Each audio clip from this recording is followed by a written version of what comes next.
This is a production of Cornell University. So I'm Natalie Lounsbury. I'm a grad student at the University of New Hampshire right now, and I'm going to present some material that I did for my master's at the University of Maryland, some stuff we're working on at UNH, and some of it has been funded by SARE. And I also wanted to do a little shameless self-promotion while I have a captive audience. So if you want more information on the stuff I'm talking about today, you can go to no-till-veggies.org. And then I also just released the first 4 episodes of a podcast that was the result of a SARE partnership grant that I got. I would love it if you would check it out, tell everybody about it.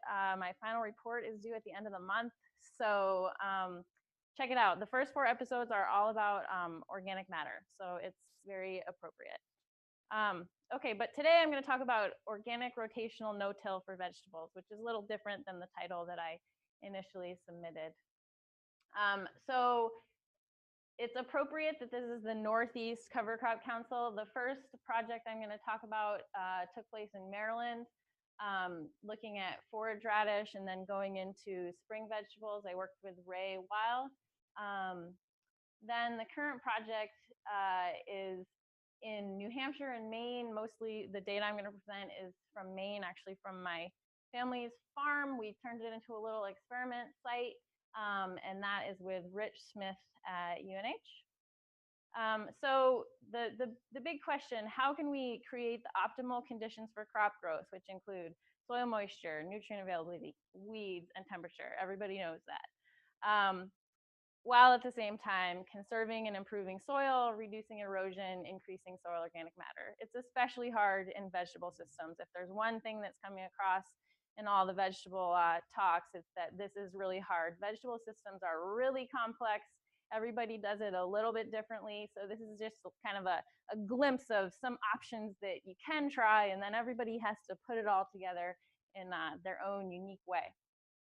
And so to that last point, how can we do it to meet the different scales of vegetable producers? Everybody has a different favorite piece of equipment, a different budget they're working with. So there's nothing standardized about vegetable production systems.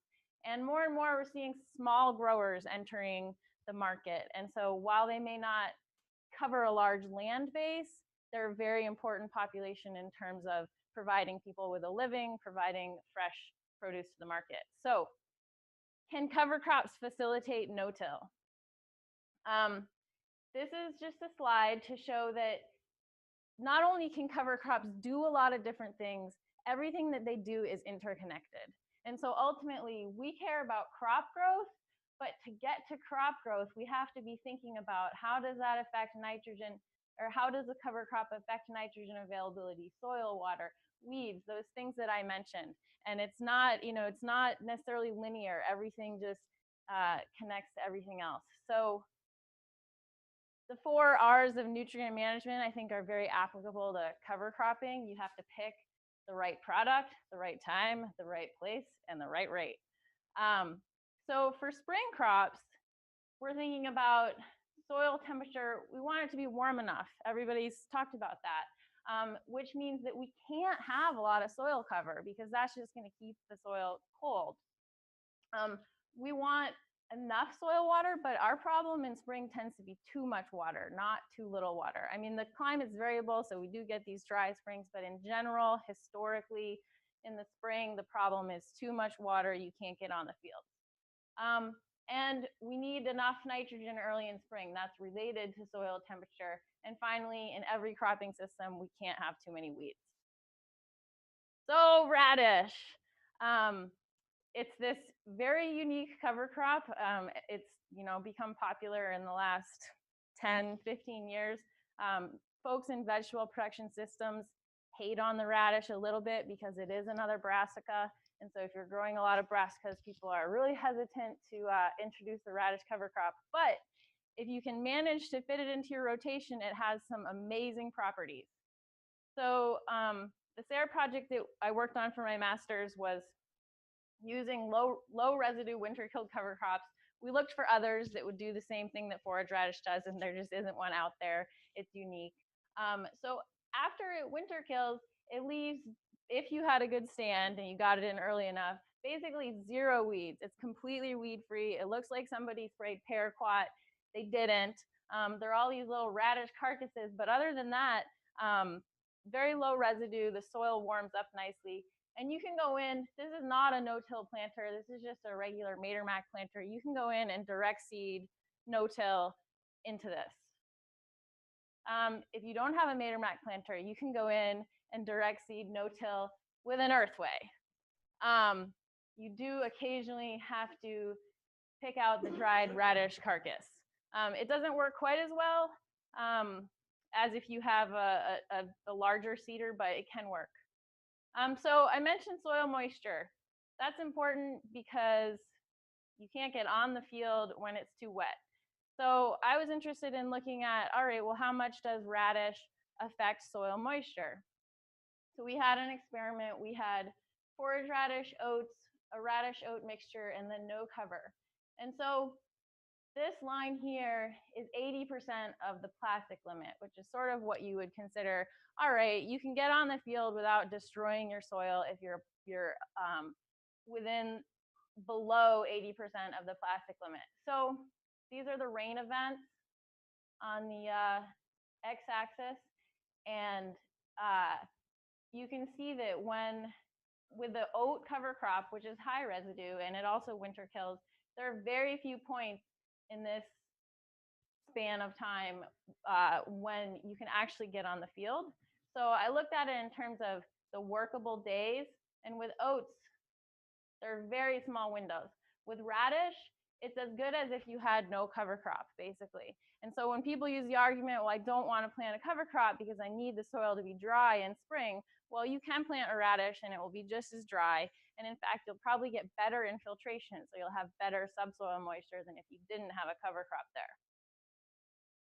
So soil temperature, another thing, we need the temperature to be high enough so that we'll get some mineralization going on so that your seeds can germinate.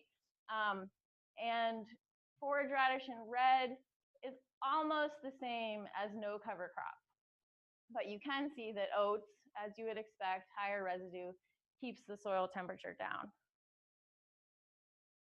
So how does that translate to nitrogen availability? So on the bottom here, we've got Julian day, so just that's basically March, and cumulative degree days. And then on the top, we've got soil nitrate nitrogen for the top 20 centimeters.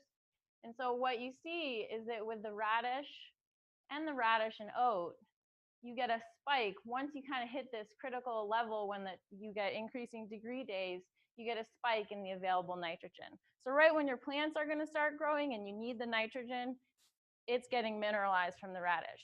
That's not happening with the oat. It's also not happening when you don't have a cover crop. So you're getting a significant boost in nitrogen early in the spring. You want to take advantage of that. You don't want to wait for it to leach out. So it ends up being about 40 to 50 pounds of nitrogen per acre. So this is a no-till spinach crop right after radish. Just really quickly, yields. We had 4 site years total. This Clarksville site up here was in the Piedmont, a really nice soil, not to abuse. The Y soil is a coastal plain soil, silt loam, and it's rather abused. So the yields at Clarksville tended to be a lot higher, and they were just as good in the no-till as in the tilled plots, which is, a lot of people would be surprised by that. But we did not see that at Y. And I think it's because the soil just isn't, the soil sort of at the Y, I would say, is kind of addicted to tillage. It's one of those soils that can't produce a good crop without tillage. It just doesn't have the soil structure needed to support a crop.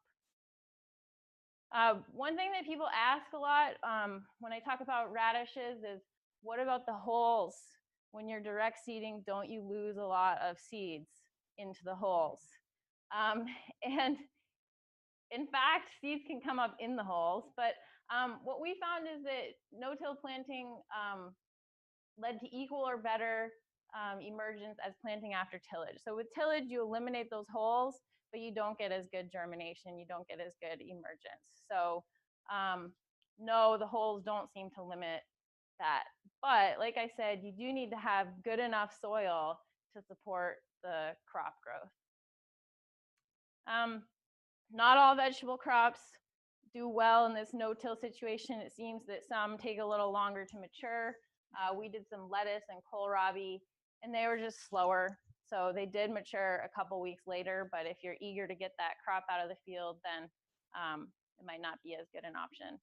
I did some carrots in Maine, some no-till carrots after radish, and I found that they did very well.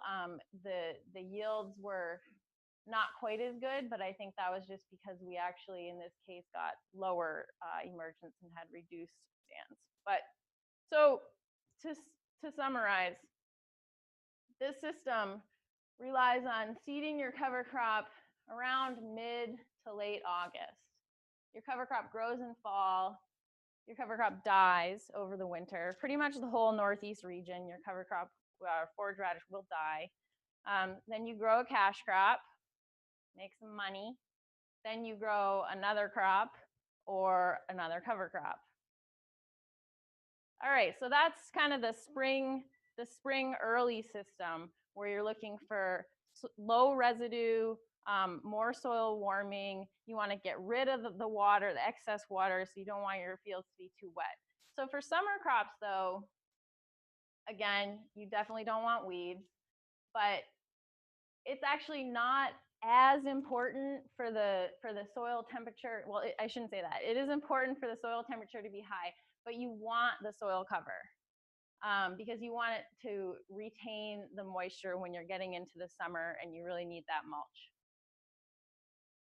So, but high residue systems like the roller crimper that's discussed a lot in grain systems and discussed a lot in Pennsylvania and Maryland and those places, it was really interesting. I don't know if you folks went to Stephen's talk today, but it was interesting to see that you just can't get the kind of biomass in northern climates that they talk about in Pennsylvania and Maryland. We can't do it no matter how hard we try. And so to get adequate weed suppression in those high residue systems, you really need almost 4 tons of dry matter. And if you look at the data, like I love looking at other people's presentations and I'm like, nope, nope, nope. Like almost nobody gets that amount of dry matter in their cover crops. And so a much more realistic number for us in the Northeast is about half of that for a pretty good cover crop performance. They can also be hard to terminate, especially if you're growing rye with vetch or something and you get asynchrony between when those crops mature, and you have to wait until a certain point. So really, these high residue systems sound great, but we need a lot more flexibility if people are going to adopt them. We need to be able to terminate the cover crops more easily, and we need some kind of supplemental weed control because we just aren't going to get the biomass that they can get in Maryland. So what about tarps? Tarps have been promoted in the market gardener. A lot of small farmers are using them in the context of permanent raised beds, but as far as we knew, there weren't a whole lot of people who were combining, actually we didn't know of really anybody who was combining high residue cover crops and tarps. There were these folks in Canada. Unfortunately, I don't speak French, so I think they may have had something about their experiment, but I couldn't understand it. But I did find this picture online of what they did.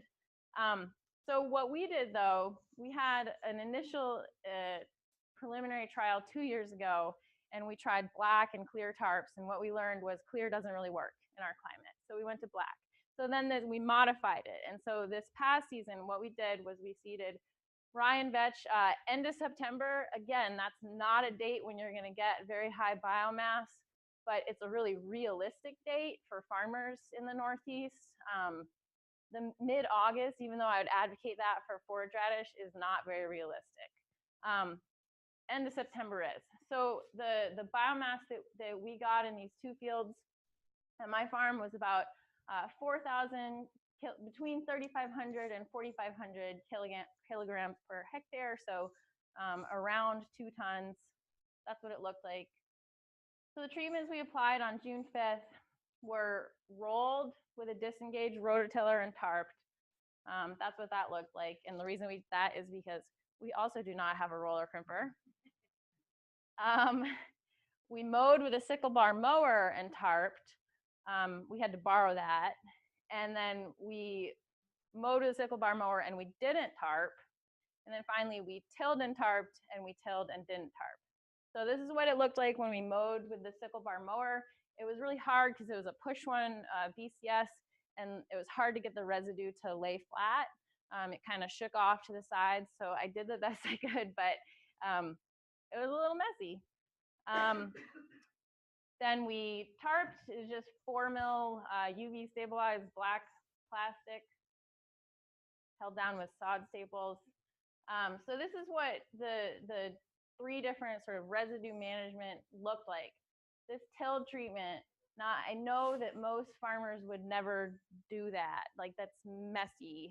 So that's not really your ideal tilled treatment, but your ideal tilled treatment, you would have killed your cover crop way earlier and incorporated it. So it's hard to deal with high biomass cover crops if you're working in a tilled system. This is what the mowed one looked like, and then rolled looked like that. So we had 2 fields kind of next to each other, but a little different soil types.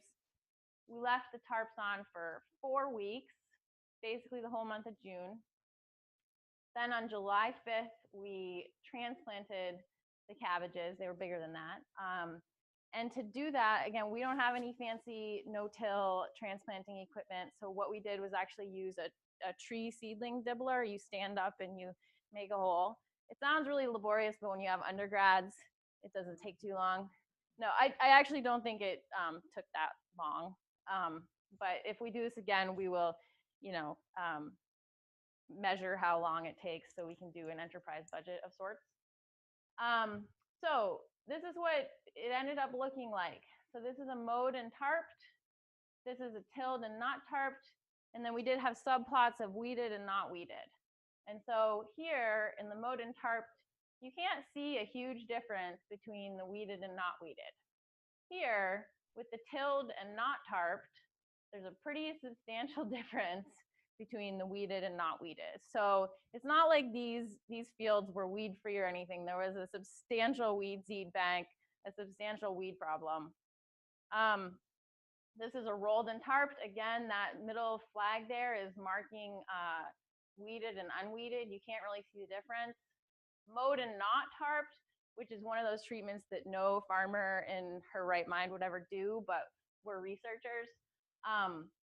That's what this looked like. So that's the not weeded part. This is the weeded part. We ended up harvesting a little bit early. These are small cabbages. They're tiara cabbage from Johnny's. They're intended to be a 2 to 3 pound head, kind of a high density planting. But we had a severe porcupine infestation, which we kept at bay with a 22, but we were like, we got to get our data out of the field. So they were really beautiful cabbages, if I do say so myself. And our yields. So these 3 are the tarped treatments. Red is weeded, blue is not weeded. Not a huge difference between weeded and not weeded where we had a tarp. Those are our tilled treatments. Where we didn't have a tarp and we tilled, an enormous difference between weeded and not weeded. So if you're not using a tarp, you really have to control your weeds, which is what most farmers do. You control your weeds. And again, mow no tarp, just kind of a joke. Weed biomass. So as a reminder, the average cover crop biomass was 3,500 to 4,500 kilograms per hectare. So where there was no tarp, substantially more weed biomass. This is just for the unweeded plots, by the way. Both fields, pretty similar story. Where there was lower biomass, there was a little bit more of more weeds even in the tarped plots.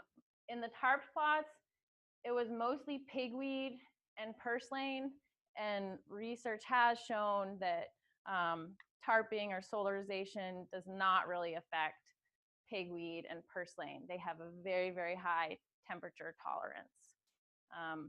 But there still weren't a ton of weeds. So I haven't looked at the moisture and temperature data. I do have some of it, but we hypothesized that warmer temperatures during tarping increase nitrogen mineralization. So you're solving some of that problem of cool soils in spring by having a tarp on there for a little while and getting everything going. And Katie just showed me a graph from an on-farm experiment that one of her collaborating farmers was working on, who actually had a very similar experiment, and there was a substantial, like 3-degree difference, 3 to 5 degree difference under the tarp, which is what you would expect. So we also hypothesized that more water available in the no-till plots is good for the crops. There's less stress during dry periods. So to summarize, this rotation looks like, all right, we plant our cover crops. They grow a little bit in the fall, not a lot. They mostly grow in the spring. We tarp them for around the month of June. We know 4 weeks works. We'd love to do some more experiments to see whether we can get away with shorter tarp duration. This project was pretty much unfunded, but we just put in an application and hopefully we'll get funding and we can answer some more of these questions. Then you grow your cash crop and then move into whatever's next. So that's just kind of a proof of concept, but what I like about this system, even though I hate plastic and I hate being like, yeah, plastic, it provides so much flexibility because it kills the cover crop, which is often a problem. It suppresses weeds and it warms the soil. So it's like solving so many of the problems that we have in these reduced tillage systems. And so, but it doesn't just have to be rye and vetch. It could be, for instance, a winter-killed oat cover crop, and then you could put the tarp on earlier and get stuff going. I really don't know, but I think there's like many possibilities for applying this system to other time periods. You do want it to be during a period when there's some heat, so you're going to get that warming under the tarp. But how am I doing on time? Okay. So the way forward, I think I said in the description I was going to like talk about how to integrate all these systems, which sounded like a really good idea, but then when I was putting this together last night, I was like, I don't know how to do it. I don't know what the way forward is, but I think that when we have multiple systems where we can eliminate tillage events, farmers will get creative and string those multiple systems together so that we can eliminate multiple tillage events. But the problem with this whole system is that cover crops do take time to grow. There's no way around it. And so what is the opportunity cost? Using this tarping system also takes a significant amount of time. So what's the opportunity cost of a 4-week tarping period in May or June? So that's why we really do want to drill down on how long do you have to put that tarp on. If it's the beginning of June, can you leave it on for a week and get close to the same effects, or do you really have to have it for 4 weeks? It's hard to look at anything that has to do with timing. It's really hard because there are so many confounding factors. Was it how moist the soil was when you put it on? Was it this? Was it that? So we've tried to design an experiment for the future where we can really get at some of those questions. But we'll see if we get money. So the great thing was we salvaged enough of the cabbage from the porcupines for our data that we also donated about 3,000 pounds of cabbage to the food bank. So that was awesome, felt good. Yeah, so that's it.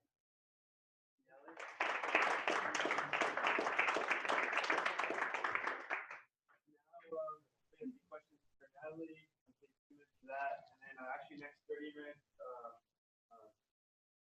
next 30 minutes kind of discussion. Whatever route people want to take it, but a lot of technology in the room. So yeah, I guess first question for Natalie. John?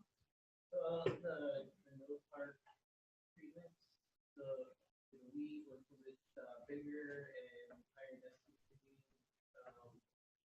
than first lane, or did you select for different? The weed communities were definitely different. The weed communities in the tarps were really not diverse. It was really like pigweed, purslane. So the tarp selected for resistant weeds. But I didn't measure the weed density. I only measured the weed biomass. So I can't definitively say, but I think from having looked at it that there was lower density in the tarp plots. But I didn't measure that.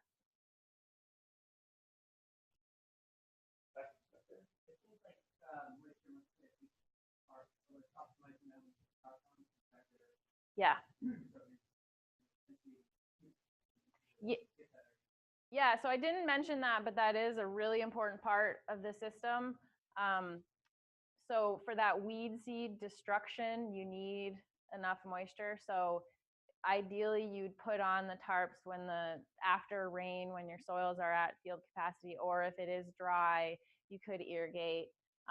Even if they're above field capacity, they'll drain. So go ahead and put the tarps on when it's wet.